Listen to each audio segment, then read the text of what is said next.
Ahojte priatelia, dnes máme veľmi zaujímavú tému Mazda CX-60 v novej verzii modelového roku 2026. Ide o stredne veľký crossover, ktorý pôsobí prémiovo a moderne a kombinuje charakteristický dizajn Mazdy s hybridnými technológiami. Pod kapotou verzie PHEV sa nachádza plug-in hybrid e-Sky Active s objemom 2,5 litra s celkovým výkonom 241 kW, teda 328 koní a krútiacim momentom 500 Nm. Vozidlo je vybavené 8-stupňovou automatickou prevodovkou bez klasického meniča krútiaceho momentu s viaclamelovou spojkou, ktorá zabezpečuje presnejšiu akceleráciu. V roku 2026 bola prevodovka ešte viac zjemnená.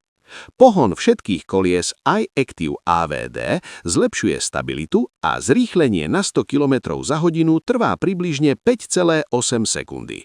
Elektrický dojazd je až 60-63 km podľa VLTP, v reálnych podmienkach približne 45-55 km.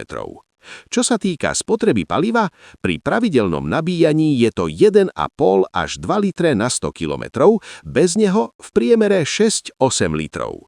V roku 2026 bol podvozok upravený pre lepší komfort a bolo pridané dvojité predné sklo pre tichšiu kabínu. Výbava Homura sa vyznačuje čiernym exteriérom a 20-palcovými kolesami, zatiaľ čo interiér ponúka kožu Mappa, ventilované a vyhrievané sedlá, audiosystém Bose, panoramickú strechu a bezdrôtové nabíjanie. K dispozícii sú aj moderné bezpečnostné systémy, vrátane monitorovania vodiča a Smart Brake Support.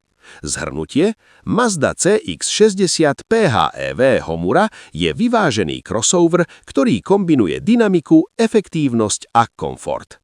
Ďakujeme za sledovanie a osobitné poďakovanie za lajky. Prihláste sa na odber, ak máte radi autá. Dovidenia.